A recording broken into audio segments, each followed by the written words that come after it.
అందరికీ నమస్కారం। ఈరోజు మదనపల్లి నియోజకవర్గంలోనే ఒక చరిత్ర। రేపు దీపావళి పండగ అనగానే ఈరోజు మదనపల్లిలో బాధితులైన వారికి అనారోగ్యం పైన ఎంతో ఖర్చు చేసి వాళ్ళకి ఎటువంటి ఆర్థిక సాయం లేని పరిస్థితిలో ఉన్న వారికి దాదాపు ₹1,00,00,000 వరకు చెక్ పంపిణీ అనేది స్వయంగా మదనపల్లి శాసనసభ్యులైనటువంటి షాజహాన్ బాషా గారే వారి ఇంటి దగ్గరికి వెళ్ళి ఇవ్వడం జరిగింది। ఒక దీపావళి పండుగని పురస్కరించుకొని ముందస్తుగానే ముందు రోజే బాధితుల యొక్క కుటుంబాలలో వెలుగులు నింపారు। వారే స్వయంగా వెళ్ళి చెక్ పంపిణీ కార్యక్రమం చేయడం చాలా హర్షం వ్యక్తం చేశారు బాధితులు। సో ఈ దీపావళి పండుగ ఒక చరిత్రగా నిలిచిపోయింది మన మదనపల్లి నియోజకవర్గంలో।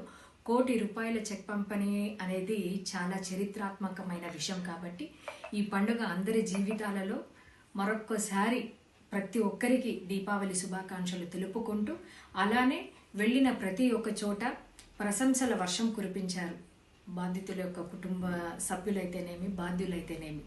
సో ఇలాంటి సీఎంఆర్ఎఫ్ ఫండ్ ఇస్తున్న ప్రభుత్వానికి మరొకసారి ధన్యవాదాలు తెలుపుకుంటూ ఈ కూటమి ప్రభుత్వం ఇలానే కొనసాగాలి, ఇలానే 10 కాలాల పాటు చల్లగా ఉండాలని చెప్పేసి రాష్ట్ర ప్రజలందరూ కూటమి ప్రభుత్వాన్ని ఆశీర్వదించాలని మరొకసారి కోరుకుంటూ రాష్ట్ర ప్రజలకి మదనపల్లి నియోజకవర్గపు ప్రజలకి శాసనసభ్యులైనటువంటి షాజహాన్ బాషా గారికి దీపావళి శుభాకాంక్షలు।